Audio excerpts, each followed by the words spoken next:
여러분 안녕하십니까?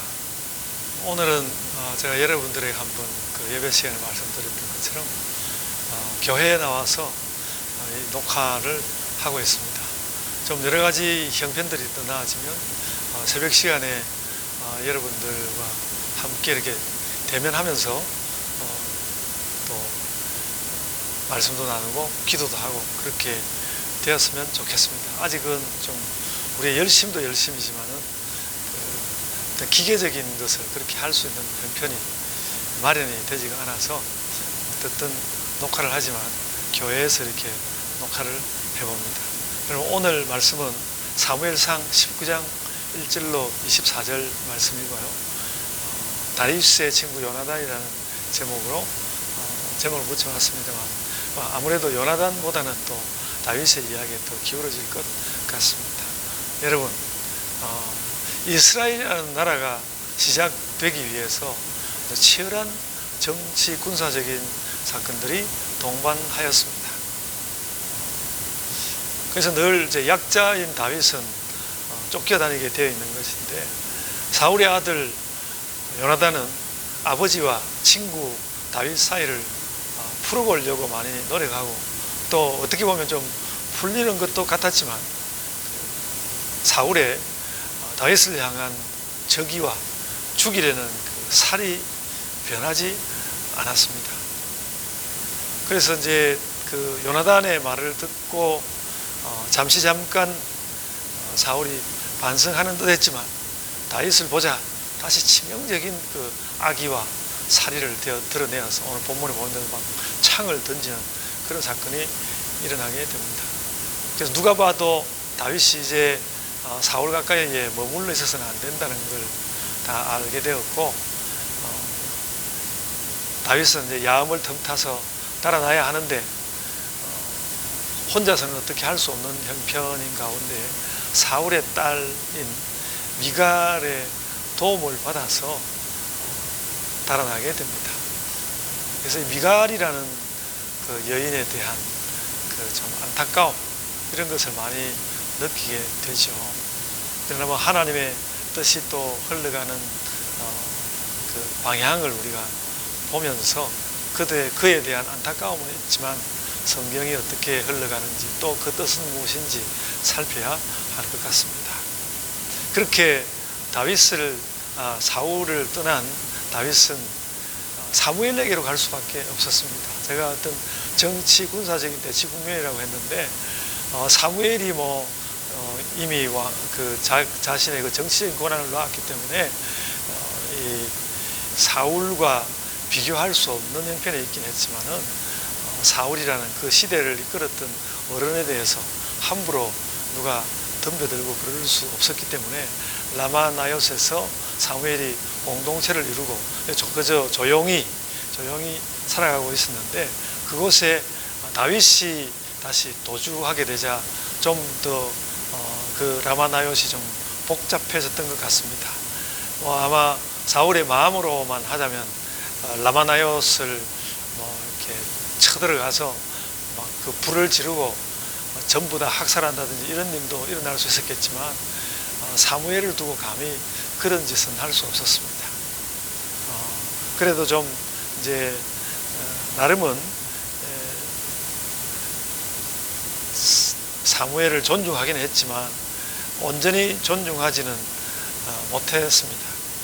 사무엘과의 관계를 생각해서라도 그냥 사울이 좀 더 자제를 했으면 좋았겠다 싶은 생각이 들지만 세 번에 걸쳐서 이 라마나요시라는 곳에 자신의 전령들 군사들과 함께 전령을 보내서 다윗을 잡아오려고 했습니다. 잡아오려고 했지만 그럴 수 없었고 결국 그 전령들이 가서 다윗을 잡아오는 것이 아니라 오히려 그들이 하나님의 성령에 사로잡히게 되는 그런 역사가 일어났고요. 참다 못하는 이제 사울이 결국 자기 자신이 그 사무엘에게로 라마나요스로 가서 다윗을 잡아오기를 원했지만 자기 자신도 또 그 앞에서 어떻게 자기가 하나님의 능력을 이기겠습니까? 자기가 또 성령을 받게 되는 성령에 사로잡히는 그런 일이 일어나게 되었습니다. 결국 사울은 다윗과 사무엘에게 아무런 피해를 입히지 못하였습니다. 원래 여러분 그 사람들의 권력 투쟁이라는 것이 어떤 한 사람의 뜻대로만 되지는 않는 것 아닙니까? 비록 어느 한쪽이 강한 힘을 가졌다 할지라도 그 마음대로 안 되는 것, 그리고 역사 가운데서 많이 보아왔습니다.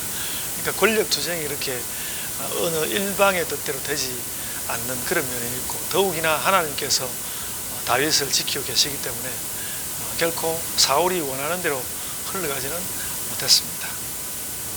사울은 사무엘이나 다윗하고는 비교할 수 없는 군사력을 가지기는 했지만은 결코 다윗에게, 사무엘에게 어떤 결정적인 해를 입히지 못하였습니다. 그래서 말하자면 그 사람의 일이라는 것과 하나님의 돌보시는 그 돌보심 때문에 사울은 결코 그런 상황을 피해갈 수 없었고, 오히려 다윗은 잠깐의 피할 자리를 얻게 되었고, 또 살아남아서 자신의 미래를 도모할 수 있게 되었습니다. 이러는 가운데서 아마도 그 사울은 이미 자기가 패할 수밖에, 궁극적으로는 자신이 패할 수밖에 없다는 것을 느꼈을 것 같습니다. 나는 결국 패하고 말 거야, 그렇게 생각하면서도 이제 그래도 내가 있는 동안은, 내가 살아있는 동안은 그래도 나는 또 내 권력을 위해서 이렇게 살 수밖에 없다 하고 굉장히 절망적인 그런 왕의 삶을 살아가는 것 같습니다. 이런 사울에 관한 이야기를 하면서 본문에서 꼭 이런 것까지 짚으려고 했는지는 모르지만, 지금 본문과는 조금 다를 수도 있는 말을 한마디 여러분에게, 제 자신에게 물어두고 싶습니다. 어떤 우리 삶의 궁극적인 자리에 하나님의 승리가 있고, 그 승리의 캠프에 내가 가서 서 있는가, 이런 것을 우리는 확인하고 사는가, 그런 이야기를 한번 해두고 싶습니다. 저에게도 다짐을 두고요, 여러분에게도 다짐을 두는 것은 우리가 거기에 대한 확신을 가지고 있어야 한다는 것이죠. 마지막 궁극의 자리에 예수 그리스도의 승리가 있고, 나는 그 예수 그리스도의 승리의 깃발 아래 서 있다라는 것을 확인함으로써 오늘 하루의 삶을 또 바르게 살고, 다가오는 미래의 삶도 바르게 사는 가운데서 궁극적인 미래를 확인하면서 사는 그런 신자들이 될 수 있다고 생각합니다. 그래서 우리 삶에 아직 결정적인 상황이 오지 않았을 때에도 우리는 우리의 어떤 궁극적인 자리, 얼마가 내다볼 수 있고, 그 궁극적인 자리가 또 승리의 자리인 것을 확인하면서 우리의 삶을 살아가야 할 것입니다. 그래서 우리의 그 궁극적인 자리가 긍정적이라면 지켜야 하고, 무엇인가 좀 부정적인 것이 느껴진다면 우리가 회개하고 우리의 삶을 바꿔가야 할 것입니다. 그래서 우리는 늘 그런 미래 추정에서 그 긍정과 부정을 왔다 갔다 하게 되는데, 우리의 자리가 긍정의 자리에 머무를 수 있도록, 또 부정의 자리에 갔다면 빨리 긍정의 자리로 돌아올 수 있도록 늘 그런 우리 자신의 실존적인 자리를 확인하면서 살아가야 할 것입니다. 그래서 우리가 사울처럼 되는 것이 아니라 다윗처럼 되어서 하나님 주시는 미래에 우리가 긍정성을 가지고 내다보는 그런 삶이 되어야 할 것입니다. 그래서 여러분, 오늘의 삶도, 여러분들의 오늘의 삶도 하나님을 향한 긍정, 또 우리의 삶의 미래에 대한 긍정, 이런 것을 가지고 다 살아가시기를 바랍니다. 아주 역사적인 일이었습니다. 사울처럼 되지 말고 다윗처럼 되어서 우리의 미래에 하나님께서 밝게 비추시는 그 빛 가운데 살아가는 모든 성도들 되시기를 바랍니다. 제가 이제 기도하겠습니다. 은혜 풍성하신 아버지 하나님, 저희 돌보심을 감사드립니다.